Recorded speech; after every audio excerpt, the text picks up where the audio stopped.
In this city of 27,000 on the west bank of the Hudson, a first round of blood tests shows residents with elevated levels of potentially dangerous chemicals, possibly linked to contaminated drinking water. The local congressman says it's time for the feds to step in, even as the mood in Washington shifts towards smaller government. This is where the rubber meets the road. And when you hear these guys in Washington throw around terms like deconstruct the administrative state, I'd like to know what the heck that means when we're talking about the role the EPA plays in testing municipal water supplies. Sean Patrick Maloney announces proposed new federal legislation as health professionals look on Monday. He wants EPA fully funded and the Centers for Disease Control to do a 2-year research study on at what levels the fire retardant chemicals PFOA and PFOS become dangerous to human health.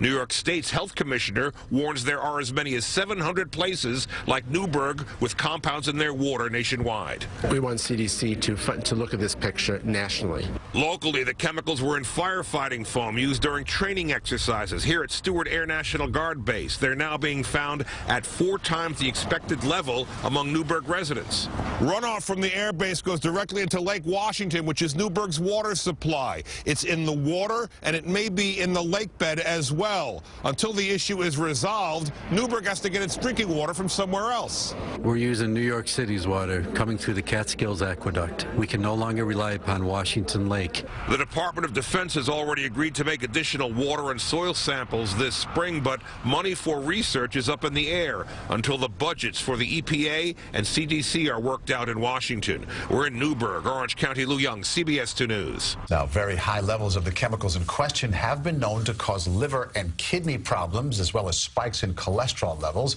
Right now, there are no studies that establish a safe level.